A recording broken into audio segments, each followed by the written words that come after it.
안녕하십니까. 3월 28일 오전 11시를 넘기는 순간입니다. 오늘은 주말 토요일입니다. 어제까지 4.15 총선거 후보자 등록이 마감되고 이제 본격적인 선거전에 돌입하게 되었습니다. 정부는 이번 이 4.15 총선거를 맞이해서 코로나 위기가 불러온 경제 위기, 기왕에 진행되고 있던 경제 위기를 더 크게 덮치고 있는 코로나 위기에 대응하기 위해서 50조 또 50조, 약 100조의 금융 자산의 긴급 수요를 하고 있고, 지방자치단체를 중심으로 재난소득을 풀기 위한 일련의 조치가 시작했습니다.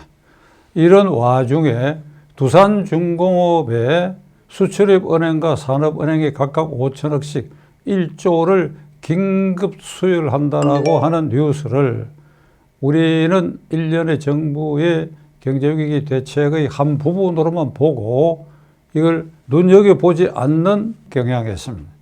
두산중공업에 1조 투자한다고 하는 것은 코로나 사태의 경제위기의 구제금융이 아니고 2016년에 거의 3천억 원 가까운 영업이익을 냈던 두산중공업이 세계적 원자력 발전소 주요 기기 생산업체로서는 제1위에 속하는 두산중공업이 2017년 5월 10일 들어선 문재인 정권의 탈원전 정책에 의해서 수주가 떨어지고 견디기 어려운 상태가 지난 3년간 지속되었습니다.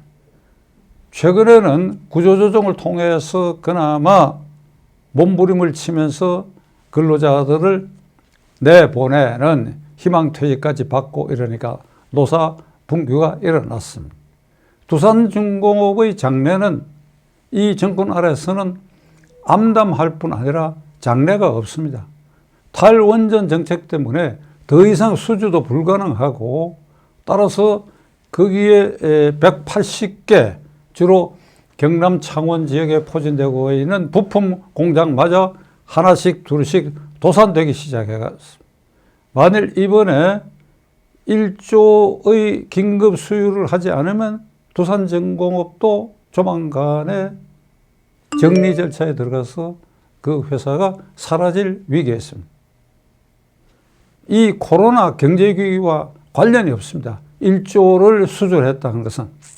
다만 정부로서는 4.15 총선거 전에 두산중공업이 빈사 상태에 빠져가지고 거기에 노조원들이 항의하고 폭동이 일어나고 하는 이 사태를 방지하기 위해서 최소한의 자금을 일단 명맥을 유지하도록, 4.15 총선거까지 명맥을 유지하도록 하는 긴급 처방을 했을 따름입니다. 문재인 정권 들어서고 지난 3년 사이에 그 앞에 정권에서 계획했던 4개의 4기의 원전 계획을 백지화해버렸고, 한울 3, 4호기 공사 중에 있는 것도 공사를 중단해버렸습니다. 그래서 완전히 탈원전 정책을 가속화하기 시작했습니다.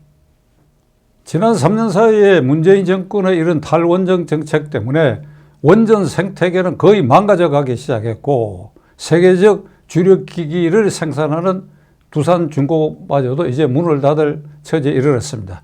서울대학을 비롯해서 각 대학에 있던 원자력 공학과가 폐쇄되거나 재원을 줄이는 그러한 사태까지 이르러서 세계적 으뜸 가는 기술을 가지고 있는 한국의 원자력 발전소의 기기 제작, 그리고 그걸 뒷받침하는 대학의 학과, 그리고 거기에 따르는 전문가 전부가 초토화 지경에 빠져가지고 계속해서 제3국으로 원자력 전문 기술자들이 빠져나가기 시작해서 가위 원자력계에서는 태풍 전야와 같은 아주 위기를 느끼는 순간에 와 있습니다.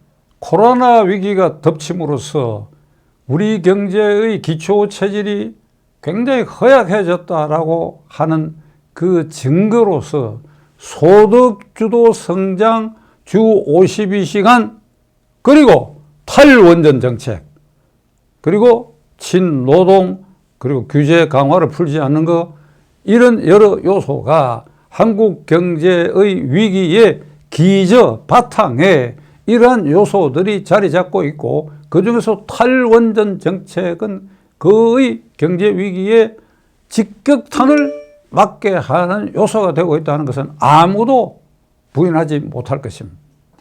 알려진 바에 의하면 탈원전 정책은 잘못된 정책이다.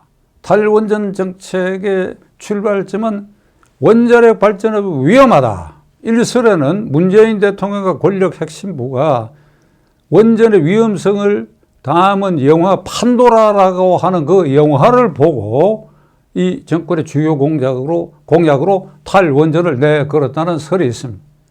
원자력 발전 안전합니다. 체르노빌이나 스리마일에서 일어났던 것은 그 기술이 한국 기술에 훨씬 미치지 못하기 때문에, 일본에서 일어났던 후쿠시마 원전은 그는 천재지변에 의해서 쓰나미를 맞아서 일어났던 일입니다. 그러지 않고는 한국 원전이 지구상에서 가장 안전하다라고 하는 평가를 받는데, 우리 손으로 스스로 황금 보물단지를 이렇게 파괴하고 있는 것입니다. 알려진 바에 의하면 문재인 대통령과 핵심 권력 실세들은 그래, 탈원전 정책을 우리는 포기할 수 없다. 다음에 누군가가 대통령 되면 그 다시 원전 정책을 추진하면 되지 않을까, 이런 말을 한다고 알려져 있는데, 만일 이 정권이 앞으로 2년 더 지속되게 된다고 한다면 이게 아주 원전 생태계를 거의 망가뜨려 버리기 때문에, 다음에 누군가가 대통령이 되고 다음에 정권이 탈원전을 포기하는 정권이 들어서도 이것을 회복하기에는 거의 어려운 지경에 빠질 수 있다라고 전문가들이 진단하고 있습니다. 여당은 이번 공천 과정에서 비례정당의 당선권 안에 탈원전의 가장 강경파인 시민과 함께하는 탈원전 그 공동대표를 아주 당선권 안에 배치했습니다. 그러니까 이런 걸 보더라도 지금 제가 이 방송을 통해서 탈원전 정책을 문재인 대통령 포기하라, 군자 표변, 지도자는 잘못된 정책이라고 판단될 때는 언제든지 바꿀 수 있다. 군자 표변 해봐야 기대하기가 어렵다. 저는 아주 절망적이라고 보고 있습니다. 문재인 대통령 개인과 그 측근 실세들, 그리고 탈원전주의자들에게 둘러싸여서 왜 원전을 없애야 되느냐, 탈원전해야 되느냐, 안전 문제 때문이다. 안전이다. 원전은 위험한 것이다. 여기에 제1차적 초점이 맞춰져 있습니다. 그렇다면 저는 문재인 대통령과 실세들에게 묻고자 합니다. 중국이 2030년, 앞으로 10년까지 110개의 원자력 발전소를 건설하고 있다는 사실 그대들 알고 있습니까? 어디에 건설하느냐? 중국은 해안선이 동쪽에만 있습니다. 그러니까 우리의 서해안 쪽입니다. 거기에 110개를 건설하고 있고 지금 상당 부분 건설했고 그리고 가동 중에 있습니다. 가장 가까운 거리에 있는 산동성에 110개 중에서 가장 밀집된 지역이 산동성인데, 산동성과 인천의 직선거리는 150km밖에 되지 않습니다. 예전부터 산동에서 아침에 닭이 우는 소리를 인천에서는 들을 수 있다 하는 정도 지근 거리입니다. 거기에 아주 밀집된 지금 중국 원전이 건설 중에 있습니다. 중국 원전 기술면에 있어서 절대 안심할 수 없다는 게 세계적 평가입니다. 우리의 기술은 턱없이 부족합니다. 만일 이 정권이 원전은 위험하다 하는 기반 위에 서 있다고 한다면 중국이 건설하고는 110개에 대해서 우리가 그럼 공동으로 안전진단하자. 우리 기술자들이 그대들이 짓고 있는 것이 안전한지 여부를 점검하자. 뭐 그런 조약을 맺든지 그런 공동위원회를 구성하든지 그런 노력이라도 해야 될 거 아닙니까? 왜 제가 이런 말씀을 드리냐. 110개 중에 가까이는 중국에서 한 개라도 문제가 생긴다면, 터진다라든지 하고 문제가 생기면 지구가 이렇게 도니까 편수풍을 타고 중국 내륙 쪽으로 그 위해가 퍼져가는 것이 아니라 한반도 쪽으로 바로 위해가 닥친다는 사실입니다. 울진 원전 발전소하고 수도권하고 직선거리가 350km, 산동반도하고는 150km. 원전의 안전도를 생각한다면 내 땅에는 20몇 개의 원자력이 위험하니까 이걸 차차로 없애야 되겠다. 그 이전에 중국이 110개나 건설하고 있다는 이 사실에 대해서 우리 국가의 안전을 위해서 우리하고도 의논하자. 이렇게 덤벼들 수 있는 배짱이 있어야 될 거 아닙니까? 그런 건 아주 외면해버리고 원전은 위험하니까.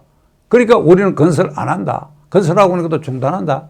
이게 얼마나 국가적 차원에서 또 국제적 시각에서 봐가지고 졸렬하고 좁고 소견머리 없는 정책인가.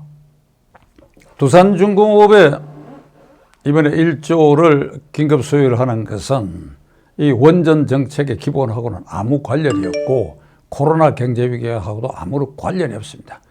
총선거 4.15 이전에 거기에서 노사 분규가 일어나서 서울에 올라와가 청와대를 에워싸는 원전을 살려라 하는 이 데모를 막기 위해서 긴급 수주를 한 것입니다. 그 1조가 누구 돈입니까? 국민의 돈입니다. 이건 아주 야근 수에 해당하는 것입니다. 문재인 대통령님, 차라리 정직하게 하세요. 1조 긴급 수주도 취소하세요. 그래야 되지 않습니까? 탈원전 정책으로 나가니까 긴급 수주를 한 1조도 되받아낼 길이 없지 않겠습니까? 그거 취소하세요, 차라리.